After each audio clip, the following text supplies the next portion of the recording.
ने 4 साल जितने भी उन्होंने किया, 4-5 साल लगभग, वो उसके दौरान उन्होंने क्या क्या अवलोकन किया जीवों के विकास का सिद्धांत को, जो कि हमें समझने में मदद करता है। तो यहाँ पे दिया है 1, यहाँ पे 2, यहाँ पे डॉट, जितने भी डॉट हैं वो सब क्या है 1 2 3 4 है ना। इस तरह से यहाँ देखिए 1 डॉट 2 3 4, तो ये हम लोग देखेंगे। चलिए हम लोग शुरुआत करते हैं यहाँ से डॉट नंबर 1। और यहाँ पे उन्होंने पहला क्या अवलोकन किया था, देखिए। उन्होंने बताया कि सफ़र के दौरान डार्विन ने समुद्र के पानी के नमूनों का अध्ययन किया, तो उनमें कई प्रकार के जीव दिखे और वे चकित रह गए। यहाँ पर उन्हें खाने व खाए जाने की अद्भुत श्रृंखला नजर आई। ऐसा ही उन्हें दक्षिण अमेरिका के जंगलों व पहाड़ पर तरह तरह के जीवों के बीच दिखाई दिया। उनके मन में आता रहा, हर तरफ संघर्ष है। देखिए यह सत्य है और अटल सत्य है कि हर जीवों में संघर्ष है, हर तरफ संघर्ष है। यहाँ खासकर जो जंगल या फिर बाहरी जो जीव होते हैं उनमें ये होता है मरो या मारो, जो बच सकता है वही बच रहा है। शायद भौगोलिक ज़रूरत के अनुसार जो ढल गया वही जीव बच जाता है। और शायद मनुष्य सबसे ज़्यादा अनुकूलित हुआ और सबसे ज़्यादा शक्तिशाली हुआ, इसलिए वो आज दुनिया पर राज कर रहा है। बाकी जीव जो बच गया वो बच गया, जो मर गया वो मर गया। चलिए दूसरा पॉइंट मैं देखता हूँ यहाँ पे नीचे। उष्णकटिबंधीय जंगलों के कई विविध प्रकार के प्राणियों और उनके आवास का अवलोकन डार्विन ने पहली बार किया था। देखो, उष्णकटिबंधीय का मतलब होता है 3 प्रकार के जलवायु होते हैं, उष्णकटिबंधीय, शीतोष्णकटिबंधीय और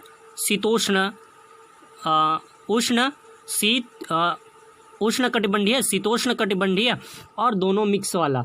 तो इस प्रकार के 3 प्रकार का मेनली कटिबंधीय मौसम पाया जाता है। यानी उष्णकटिबंधीय का मतलब होता है गर्मी इलाका, गर्मी मौसम ज़्यादा होता है। शीत कटिबंधीय का मतलब होता है जहाँ पे ठंडा इलाका हमेशा ज़्यादा रहता है। और शीत उष्ण यानी दोनों मिक्स वाला जो होता है वो हमारे इंडिया में पाया जाता है।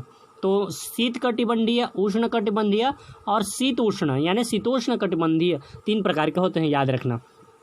तीसरा पॉइंट यहाँ पे देखो, दक्षिण अमेरिकी पहाड़ों के ऊपर उन्हें ऐसी चट्टानें मिली जिनमें समुद्री जीवों के जीवाश्म मिले। साथ ही उन्हें एक ऐसे भूकंप का अनुभव हुआ जिससे समुद्र की सतह लगभग 3 मीटर तक ऊंची हो गई थी। यानी 3 मीटर बहुत ज़्यादा होता है। हमारी जो हाइट होती है लगभग मनुष्य की वो 3.5 मीटर एवरेज होती है। तो सोच सकते हैं उतनी ऊंचाई तक समुद्र का जो स्तर है वो ऊपर उठ गया था। किस वजह से? भूकंप। इस प्रकार का अवलोकन यह दर्शा रहा था कि समय के साथ महाद्वीप और महासागर में व्यापक रूप से बदलाव आ सकता है।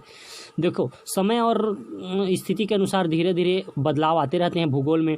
आप जानते हो हमारे भारत देश के उत्तर में हिमालय पर्वत होता है। हिमालय पर्वत के जगह में पहले क्या था? तेठिस सागर था।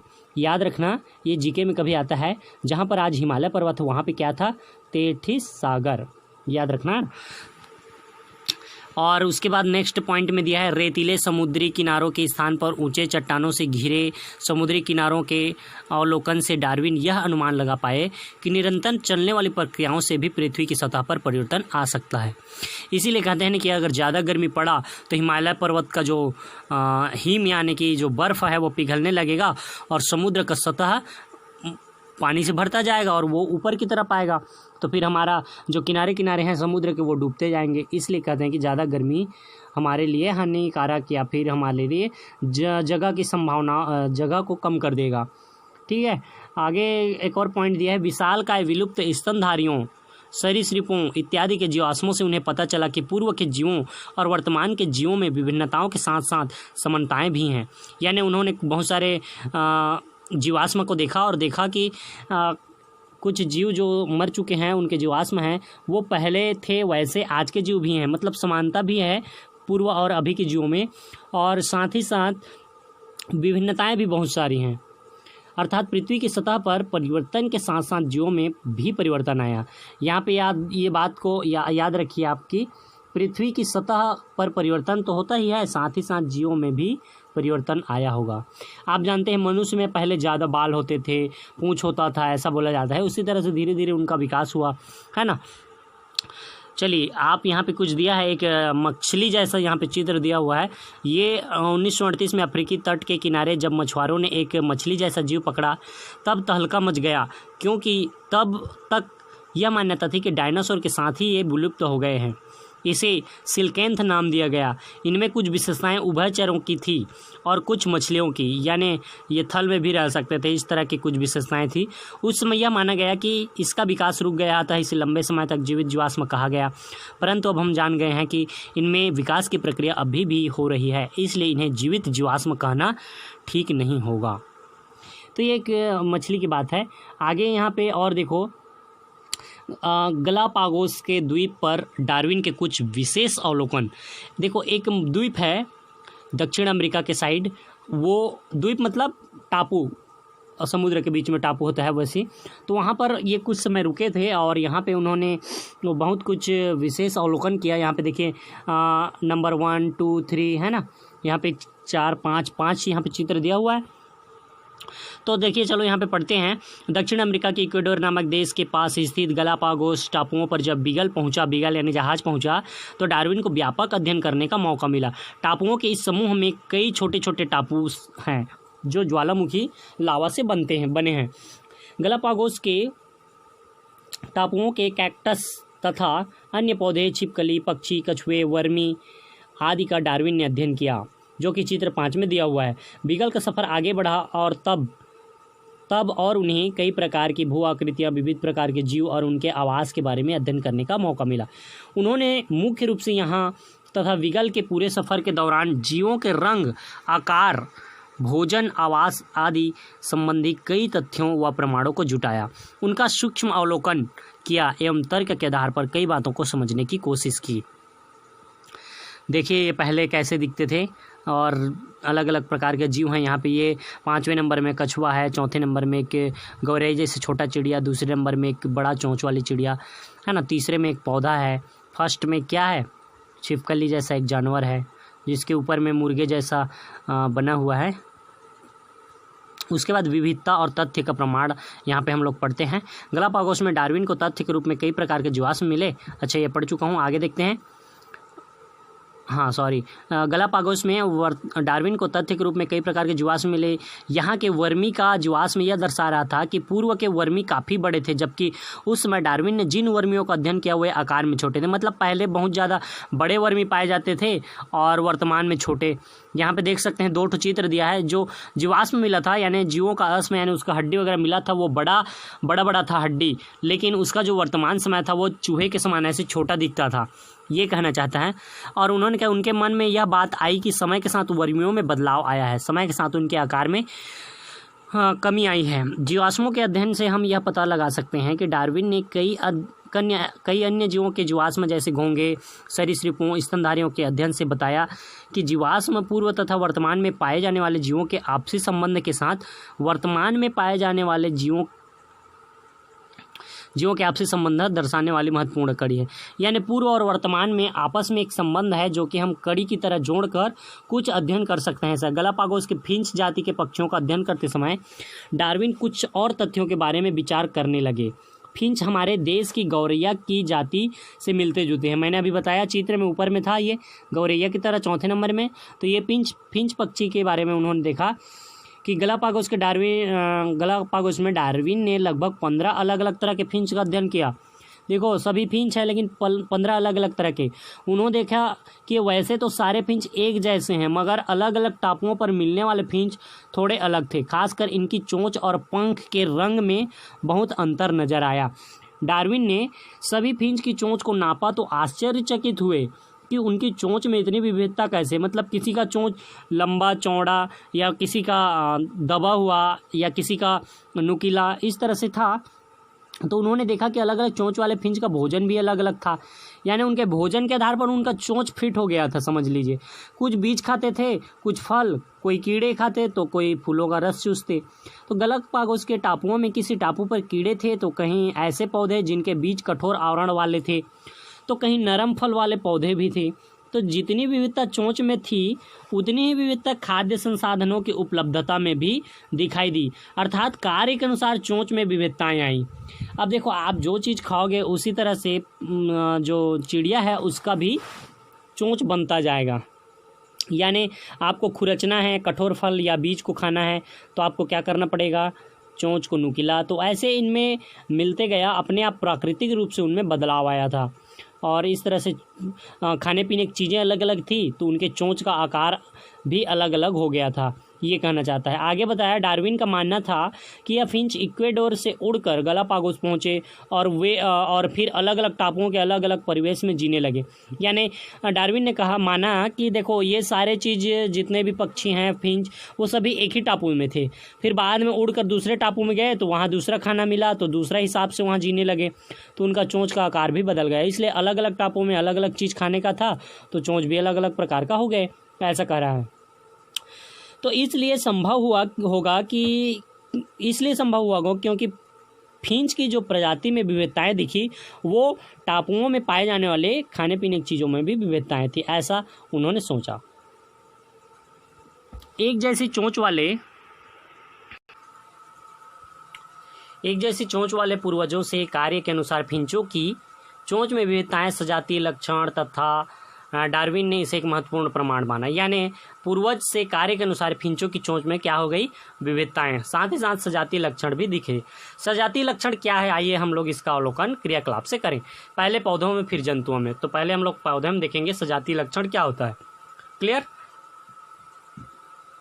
तो देख सकते हैं यहाँ पे सजातीय लक्षण के बारे में कुछ चित्र दिया हुआ है ना। पौधों में सजातीय लक्षण, तो सबसे पहले आपने कई प्रकार के तने देखे हैं, नीचे कुछ दिख रहा होगा, तो ये आप देखिए और चर्चा कीजिए।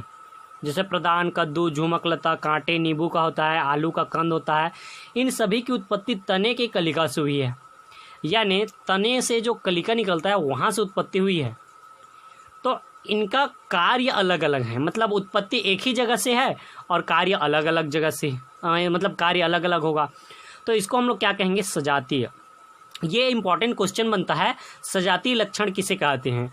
तो जिनकी उत्पत्ति एक समान हो परंतु कार्य अलग अलग हो, उसको क्या कहेंगे, सजातीय लक्षण। और उल्टा कर दो, कार्य समान होंगे परंतु उत्पत्ति अलग अलग जगह से हो, तो उसको क्या कहेंगे, आगे देखेंगे। क्लियर? तो ये देखिए, सभी का एक, किसी का पंख जैसा है, मनुष्य का हाथ, कुत्ते का पैर, छछूंदर का काम क्या है, पकड़ने का, दौड़ने का, तैरने का, है ना, चमगादड़ का उड़ना, सभी का अलग अलग है। पक्षी का भी उड़ना, डॉल्फिन का क्या, तो सभी का जो काम है वो अलग अलग है, लेकिन उत्पत्ति क्या है, एक ही जगह से है। ऐसा जीवों में, ठीक है। तो कार्य अलग अलग हो परंतु उत्पत्ति एक ही हो, उसको हम लोग क्या कहते हैं, सजातीय लक्षण कहते हैं। तो पक्षी व चमगादड़ के पंख, डॉल्फिन व सील के पंख, भेड़ व कुत्ते की अगली टांग, मनुष्य व छछूंदर के अग्रपादों को देखा, ये सभी उत्पत्ति व रचना की दृष्टि से समान है। उत्पत्ति और रचना समान होंगे परंतु इनकी आगे क्या कहते हैं, इनकी अग्र टांगों के अगली हड्डियाँ ह्यूमरस एवं उनके साथ जुड़ी हड्डियाँ रेडियस और अल्ना है, अर्थात इनकी संरचना एक जैसी है। यानी इनके पूर्वज एक से थे। क्या इन सभी के कार्य एक हैं? यदि नहीं तो ऐसा क्यों हुआ होगा? तो कुछ अन्य लक्षण जैसे तितलियों और पक्षियों के पंखों का कार्य समान परंतु उनकी उत्पत्ति एक समान नहीं है। अब देखो, तितली का जो पंख है वो उड़ने का काम करता है, पक्षी का जो पंख है वो भी उड़ने का काम करता है, परंतु उनकी उत्पत्ति एक समान नहीं है। यानी एक तरफ जहाँ पक्षी का पंख उसके अग्र टांग से बना है, वहीं तितलियों का पंख उनकी टांग से नहीं बल्कि मुख्य रूप से त्वचा से बना है। तो पक्षी का तो टांग से बना होता है, निकला होता है, अग्र टांग से उसका पंख बनता है ना, और तितली का जो बना है वो त्वचा से निकला होता है। तो इस प्रकार के लक्षणों को समवृत्ति लक्षण कहते हैं। तो आपको दो क्वेश्चन यहाँ पे याद रखना है, सजातीय लक्षण किसे कहते हैं और समवृत्ति लक्षण किसे कहते हैं। तो सजातीय लक्षण का मैंने बताया कि जिसकी उत्पत्ति और संरचना एक समान प्रदर्शित होते हैं परंतु कार्य अलग अलग होते हैं, और उसका अपोजिट जिसके कार्य समान हो परंतु उत्पत्ति अलग अलग हो, उसे समवृत्ति, वृत्ति यानी कार्य, याद रखना, वृत्ति का मतलब होता है कार्य। तो समवृत्ति बोलेगा तो कार्य समान होगा और सजातीय बोलेगा तो उत्पत्ति रचना समान होगा। ठीक है, चलिए आगे हम लोग देखते हैं चयन और विकास। चयन और विकास बहुत ही इम्पोर्टेंट है, पर इसको क्वेश्चन को घुमा के दिया जा सकता है, इस पर देखेंगे आगे हम लोग। चलिए तो पढ़ते हैं चयन और विकास। बीगल का सफ़र ख़त्म हुआ तो डार्विन इंग्लैंड लौटकर अपने अध्ययन का विवरण तैयार करने लगे। अब वो सारे यात्रा से कंप्लीट कर लिए और आकर अपने घर में लौटकर अध्ययन करने लगे उनके बारे में। उनके दिमाग में उन दिनों चल रहे कृत्रिम चयन यानी मनुष्य द्वारा अपनी इच्छानुसार लक्षणों का चयन कर जानवर और पौधों की अलग अलग प्रजाति तैयार किए जाने की बात थी।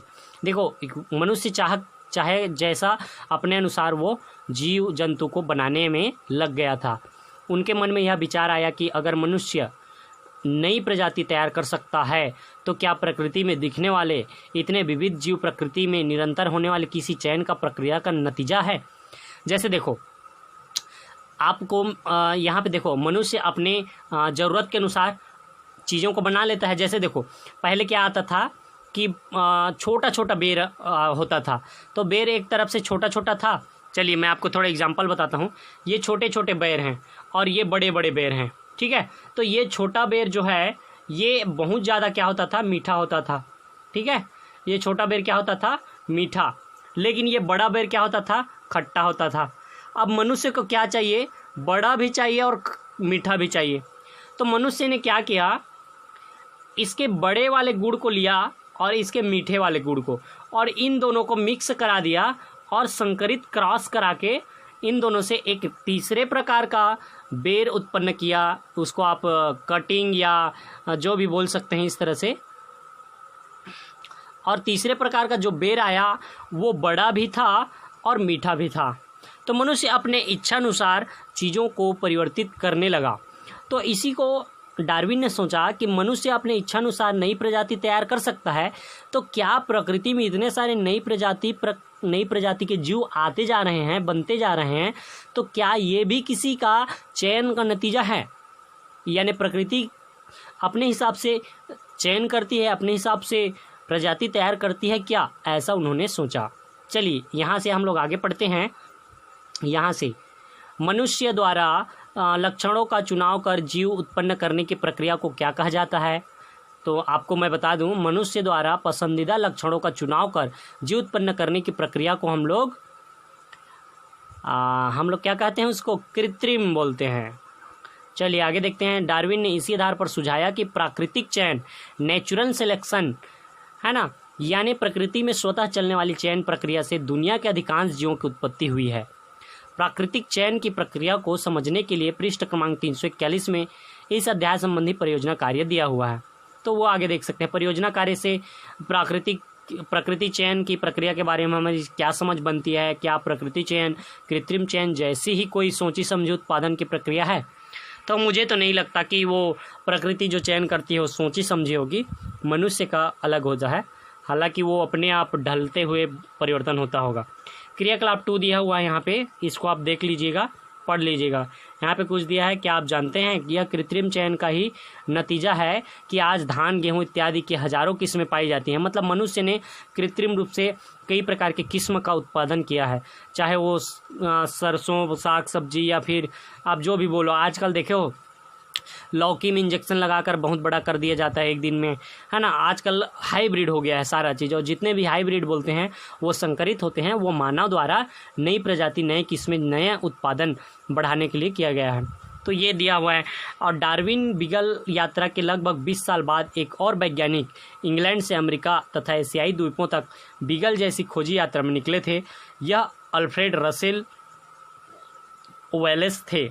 मुख्य रूप से तितलियों और कुछ स्तनधारी जीवों का अध्ययन किया और डार्विन जैसे निष्कर्ष पर पहुंचे और सुझाया कि प्रजातियां पूर्ववर्ती प्रजातियों से ही उत्पन्न होती हैं। इन्होंने ये मुख्य रूप से एक बात बताया कि जो प्रजातियां होती हैं वो पूर्ववर्ती यानी जो पहले से रही हैं उनसे उत्पन्न होती हैं, और एकदम से कोई बदलाव नहीं आ जाता। धीरे धीरे जो पूर्ववर्ती प्रजाति होती है उन्हीं से नई प्रजातियां बनती हैं।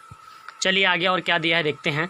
तो विकास का सिद्धांत, देखिए विकास का सिद्धांत एक क्वेश्चन बनता है। अगर इस पार्ट से कोई बड़ा क्वेश्चन बनेगा तो यही बनेगा, और इसको आपको याद रखना है, विकास का सिद्धांत को। ये आपका मोस्ट इम्पॉर्टेंट है। और मैंने बताया समवृत्ति, सजातीय लक्षण, वो 2 ठो, और ये विकास का सिद्धांत। तो विकास का सिद्धांत को आपको जानना है। इसमें कितने पॉइंट है देख लीजिए, 1 2, नीचे दिया होगा 3 4 जो भी। तो देखते हैं कितना है 4। तो ये 4 पॉइंट आपको याद रखना है। गहन अध्ययन तथा कई जीवों के अवलोकन एवं कई प्रमाण जुटाने के पश्चात डार्विन और वैलेस मिलकर इस नतीजे पर पहुंचे कि जीवों में विविधता पाई जाती है, जिसके कारण उनके जीने की क्षमता में भी थोड़े बहुत अंतर पाए जाते हैं। देखो इसको याद रखना है, आप कैसे भी करके याद रखिए, समझ के या फिर थोड़ा अच्छे से याद करके। तो जीवों में विविधता पाई जाती है, जिसके कारण उनके जीने की क्षमता में भी थोड़े बहुत अंतर पाए जाते हैं। कोई कम जीता है तो कोई ज़्यादा, किसी की कम संतानें होती हैं तो किसी की ज़्यादा। जिनकी जीने की क्षमता ज़्यादा होती है वही परिवेश में ढल कर जीते हैं और उनकी एक नई प्रजाति दिखाई देती है। विश्व में प्रजातियों की रचना एक झटके में नहीं बल्कि पहले से मौजूद प्रजातियों से होती है। मैंने बताया था या फिर रसेल ने बताया कि जो पूर्व में होते हैं उन्हीं से नए प्रजाति बनते हैं। तो एक झटके में नहीं हो गया, वो धीरे धीरे प्रजाति में बदलाव आया, उनके रचना में परिवर्तन हुआ इस प्रकार से। तीसरा पॉइंट, विविध जीवों की उत्पत्ति एक समान पूर्वज से हुई है।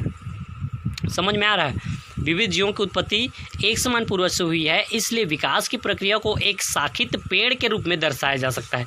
यानी यहाँ पे देखो एक पेड़ जैसे दिखाया है, तो यहाँ पर सभी का जो जड़ होगा वो एक होगा और धीरे धीरे उसकी शाखाएं की तरह अलग अलग जीव बने और अलग अलग बने, लेकिन जीवों की जो पूर्वज एक ही समान से उत्पन्न हुई है, ये कहना चाहता है। किसी भी जीव या जगह की जनसंख्या में पाए जाने वाले जीवों में विभिन्नताएं होती हैं। इनमें से कुछ विभिन्नताएं एक ही पीढ़ी से दूसरी पीढ़ी में जाती हैं। देखो यहाँ पे ये बताया कि किसी जगह में बहुत ज़्यादा सारी जनसंख्या है, उन सभी में विभिन्नताएं हैं, तो जो कुछ भिन्नताएं होती हैं वो एक ही पीढ़ी से दूसरी पीढ़ी में जाती हैं, ये कहना चाहता है। तो ये 4 पॉइंट था, आपको याद रखना है। और यहाँ पे जो फिंच का चोंच दिया है अलग अलग, इसको आप चाहो तो पढ़ सकते हो, है ना। यहाँ से शुरुआत करना है आपको, ये नीचे से, है ना। तो यहाँ पे आप देख सकते हैं क्या कहता है, दक्षिणी अमेरिका के इलाके के विविध फिंच वाले चित्र। तो कोई गाने वाली फिंच है तो ये इस तरह से बनेगा, गाने वाली हरा फिंच, गाने वाली स्लेटी फिंच। फिर यहाँ पे चले जाते हैं, यहाँ पे कालिया खाने वाली फिंच तो शाकाहारी हो सकता है।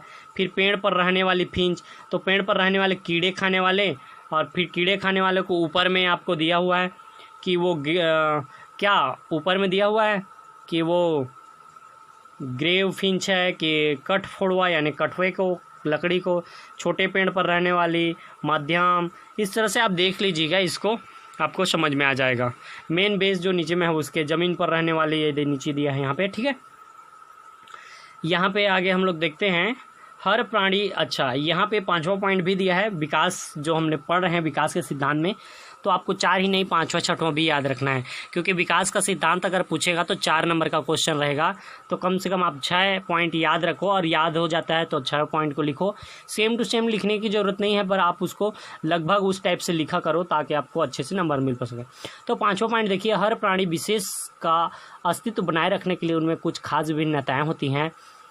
एक प्रजाति में यह विभिन्नता एक पीढ़ी से दूसरी पीढ़ी तक पहुंचती है, तो धीरे धीरे संतान पीढ़ी जनक पीढ़ी से भिन्न होती रहती हैं और एक नई प्रजाति का रूप ले लेती हैं। प्रजातियों का विकास पीढ़ी दर पीढ़ी पहुंचने वाली कुछ ऐसी विभिन्नताओं से होता है और किसी परिस्थिति में ये लाभदायक सिद्ध होती हैं। यानी ये चलते जाता है और थोड़ा विभिन्नताएँ उत्पन्न होती जाती हैं, ये कहना चाहता है। परिस्थिति के अनुसार उनमें विभिन्नताएँ उत्पन्न होती जाती हैं। 6वां पॉइंट, लाभदायक विभिन्नताओं वाली विविध प्रजातियां किसी आवास में पनपने लगती है। देखो विभिन्नताएं तो आएंगी, लेकिन जो विभिन्नताएं लाभदायक होंगी उसी की वजह से नई एक प्रजाति जो होगी वो एक आवास में या एक एरिया में पनपने लगता है, और समय के साथ इन प्रजातियों की आबादी में वृद्धि होती रहती है, जो पहले से उपस्थित प्रजातियों की आबादी को प्रभावित करता है। यानी उसमें नए प्रकार का आ जाएगा तो वहाँ पे जो पहले से रहेंगे उनको डिस्टर्ब होता है या उनके खाने पीने की चीज़ों की कमी हो जाती है, नए अगर प्रजाति के आ जाते हैं तो उस आवास में जीने के लिए ज़्यादा सक्षम प्रजातियों की आबादी अन्य प्रजातियों की आबादी का स्थान लेने लगती है। तो वहाँ पे जो ज़्यादा सक्षम रहेगा और वहाँ पे कम सक्षम वालों को हटाते जाएगा, तो ज़्यादा सक्षम वाला प्रजाति धीरे धीरे अपना स्थान लेने लगती है, ये कहता है। इस प्रकार प्रजातियों की आबादी में क्रमशः बदलाव हो जाता है, जिससे जीवों का विकास चलता रहता है। मतलब आप सोच कर भी बता सकते हो कि एक जगह में जंगल है, मान लो, या घास का मैदान है, वहाँ पे कौन ज़्यादा रह पाएगा, है ना। तो जो ज़्यादा शक्तिशाली रहेगा, जो समय व मौसम के अनुसार वहाँ पे अनुकूल रह जाएगा, वही वहाँ पर जीवित रहेगा, और जो दुश्मनों से लड़ सकेगा, क्योंकि एक दूसरे को खाने की या एक दूसरे को क्षति पहुँचाने की बहुत ज़्यादा प्रक्रिया होती है प्रकृति में। आगे हम लोग एक क्वेश्चन देखते हैं, क्या डायनासोर का विलुप्तीकरण किसी सक्षम प्रजाति के विकास के कारण हुआ? इस संदर्भ में आपका क्या राय है? तो आप अपने विचार को बता सकते हैं अपने क्लास में टीचर के साथ या अपने दोस्तों के साथ शेयर कर सकते हैं कि डायनासोर अगर विलुप्त हुआ, डायनासोर अगर समाप्त हुआ तो क्या दूसरे प्रजाति के जीव आकर उसको समाप्त करने में मजबूर कर दिए उनके प्रजाति को, या फिर वो किसी प्राकृतिक आपदा, भूकंप या कुछ के कारण बस वो समाप्त हुए? तो इसका आंसर आप चाहो तो कमेंट में दीजिए, अपने क्लास अपने टीचर के साथ शेयर कीजिए या चर्चा कीजिए। चलिए, क्या आप जानते हैं जैव विकास के सिद्धांत एवं उसे प्रतिपादित करने का विवरण? अभी हम लोग क्या पढ़े, 6 पॉइंट में पढ़े जैव विकास का सिद्धांत। तो इसका जो विवरण है, डार्विन ने एक पुस्तक है जिसका नाम क्या है, the origin of species. Origin मतलब उत्पत्ति होता है ना। तो यहाँ पे ऑन द ओरिजिन, यहाँ पे क्या लिखा है, on the origin of species यानी जाति होता है, बाय नेचुरल सिलेक्शन यानी प्रकृति के चयन के द्वारा जातियों का उत्पत्ति हुआ। ओरिजिन मीन्स उत्पत्ति। तथा वेलेस द्वारा जो पुस्तक लिखा गया है वो डार्विनिज्म में मिलता है। और ये जो पुस्तक है क्रमशः 1859 और 1889 में छपी थी। तो डार्विन का पुस्तक क्या था, on the origin of species by natural selection, और वेलेस का पुस्तक था डार्विनिज्म, और 1859 1889 में ये छपा था। आगे दिया है प्रजातिकरण। प्रजातिकरण में अनुकूलन और प्रजातिकरण को देखेंगे, और ये जो हो जाएगा उसके बाद ये पार्ट कंप्लीट होगा। तो चलिए देखते हैं, छोटा सा और टॉपिक है अनुकूलन और प्रजातिकरण। जैसा कि हमने पढ़ा कि फिंच पक्षी की विविधता खाद्य संसाधनों के अनुसार नजर आई थी और समय के अनुसार अलग अलग टापू उनका आवास बन गए। इस तरह समय के साथ किसी जीव का अपने आवास में ढल जाने की प्रक्रिया को हम अनुकूलन कहते हैं। अपने आवास में अनुकूलित जीवों की आबादी समय के साथ बढ़ती रहती है।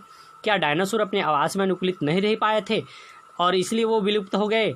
आप ये बताइए, सोचकर बताएं कि कुटुम सर की गुफा की कानी मछली जो 9th क्लास में पढ़े थे, प्रजाति जो है उनकी कैसे अपने ही वंश की मछलियों से अलग हो गई और अपने आवास में अनुकूलित हो गई।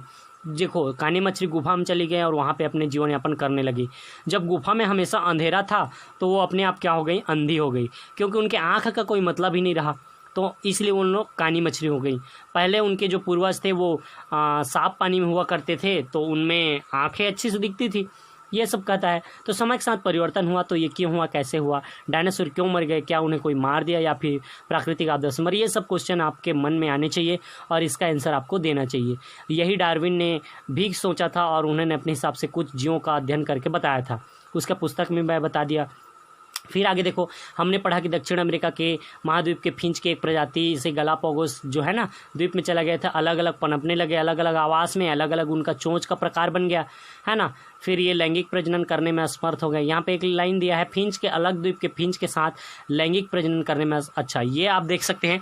देखो, पहले सारे फिंच एक ही थे, फिर अलग अलग द्वीप में गए, तो अलग अलग द्वीप में जाने के बाद उनमें क्या हुआ, अलग अलग द्वीप के इतने ज़्यादा उनमें विभिन्नताएं पाई गई कि उनमें लैंगिक प्रजनन असमर्थ हो गए। यानी पहले सेक्सुअल रिप्रोडक्शन होता था एक साथ, लेकिन अब उनमें लैंगिक प्रजनन होना संभव नहीं हुआ, तो इतना डिफरेंट उनमें आ गया था, जबकि उनके पूर्वज एक ही थे।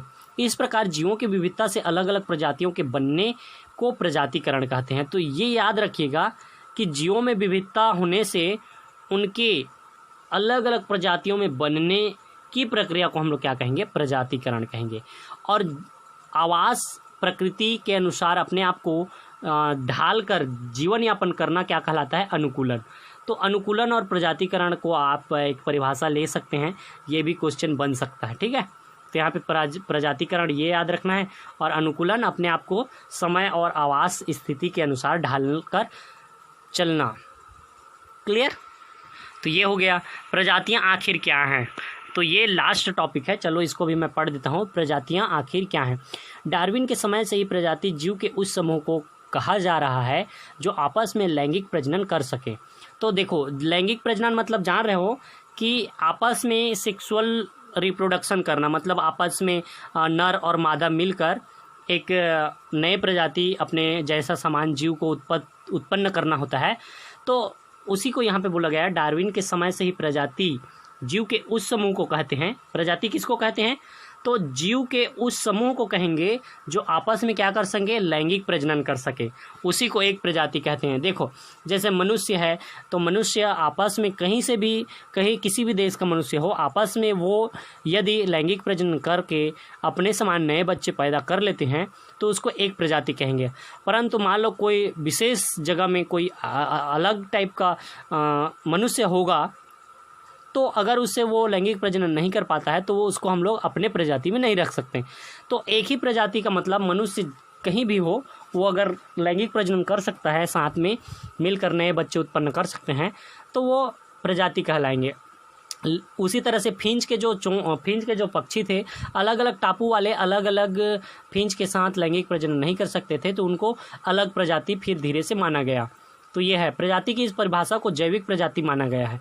प्रजाति की जो परिभाषा है उसको जैविक प्रजाति क्यों बोला गया, क्योंकि जीव के लिए है, तो जीव के लिए है तो जैविक प्रजाति बोला गया। फिर आगे देखते हैं। पर डार्विन ने इस परिभाषा को लेकर चिंतित रहे, क्योंकि उन्हें कई ऐसे उदाहरण जैसे कछुआ, छिपकली आदि के प्रजाति में मिले जहां प्रजातियों में लैंगिक प्रजनन होने के बावजूद इतनी भिन्नता थी कि उन्हें एक नई प्रजाति मानना बेहतर होता था।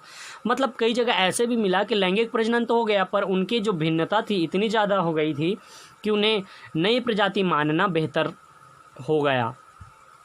जैविक प्रजाति की परिभाषा यूं तो वर्गीकरण को व्यवस्थित करने में मददगार सिद्ध हुई है, पर ऐसे जीवों की प्रजातियों के बारे में कुछ भी सिद्ध नहीं कर पाई जिनकी पीढ़ी लैंगिक प्रजनन से नहीं बल्कि अलैंगिक प्रजनन से बढ़ती हो। जैसे देखो कुछ चीज़ें जो है बिना लैंगिक प्रजनन के भी आगे बढ़ते हैं, है ना, अलैंगिक प्रजनन से भी हो जाता है। दो नर मादा के मिलने की ज़रूरत नहीं होती है, अलैंगिक प्रजनन कहलाता है। तो उसके द्वारा भी नए अगले जीव बच्चे जो बोल सकते हैं वो उत्पन्न होने लगता है। तो कई बार कन्फ्यूज़न ये भी होता है कि सारा चीज़ लैंगिक प्रजनन से ही विकास नहीं हो रहा है ना। तो आगे देखो, किसी प्राकृतिक आपदा से या आवास और खाद्य संसाधनों में बदलाव से अक्सर प्रजातिकरण होने की संभावना रहती है। तो प्रजातिकरण होने की एक नई संभावना क्या है कि प्राकृतिक आपदा आ गया या आवास या खाद्य संसाधनों में बदलाव आ गया, तो उससे क्या हो जाती है, एक नई प्रजाति की प्रजातिकरण होने की संभावना बढ़ जाती है। विविधताएं कैसे उत्पन्न होती हैं और इससे अलग किस्म या अलग प्रजाति के जीव कैसे बनते होंगे, इस दिशा में भी डार्विन कई प्रयोग करते रहे। कुछ तो पौधों के साथ और कुछ जंतुओं के साथ, जैसे मिराबिलिस और कबूतर। विविधताओं के साधनों के बारे में डार्विन के समसामयिकी ग्रेगर जॉन मेंडल के अध्ययनों का उल्लेखनीय योगदान रहा। यहाँ पे ग्रेगर जॉन मेंडल जो होता है, मेंडल एक बहुत ही वैज्ञानिक माने गए हैं जो कि संकरण को बताया था, आनुवांशिकी के बारे में बताया है।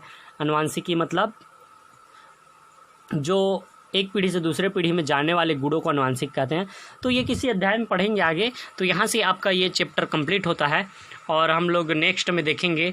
आप यहाँ पे हमने क्या सीखा इसको भी आप याद रखा करिए, है ना। इससे आपको ये पार्ट में क्या क्या सीखे वो पता चल जाता है।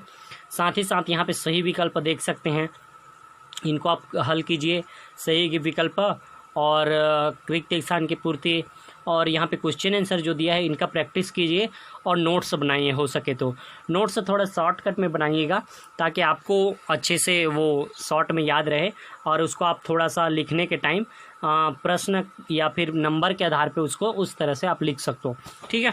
तो चलिए ये पार्ट आपका कंप्लीट होता है और नेक्स्ट पार्ट में हम लोग देखेंगे अध्याय 2 अम्ल क्षारक एवं लवण।